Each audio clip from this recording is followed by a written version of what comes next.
পারা যাচ্ছে না প্রবোধকে বাবা।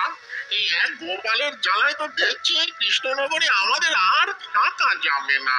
কিছু একটা করুন বাবা, নাহলে আমরা কোথায় যাব, কি খাবো? আরে চুপ কর।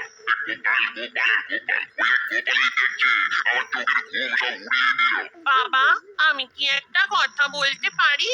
একটা কেন, 100টা বলতে পারিস, তবে কথাগুলো যেন কাজের হয়, বুঝেছিস? বাবা, আমি বলছিলাম কি, জ্যান্ত গোপালকে যখন আমরা কিছুতেই কব্জা করতে পারছি না, তখন মরা গোপালকে আমাদের দলে ভিড়িয়ে নিলে কেমন হয়?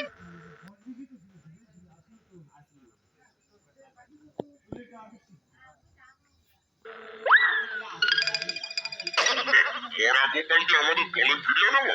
এই পেতে, এই পেতে কি বলতে চাইছিস? একটু খোলসা করে বল তো। আমি হয়তো বুঝতে পেরেছি পেতনির কথা। ও বলতে চাইছে গোপাল যদি ফট করে রক্ষা পায়, তাহলে ও তো আমাদের মানে এই ভূতের দলে এসে জুটবে। ঠিক ঠিক, গোপাল তখন আর আমাদের কাছে বাগড়া দিতে পারবে না।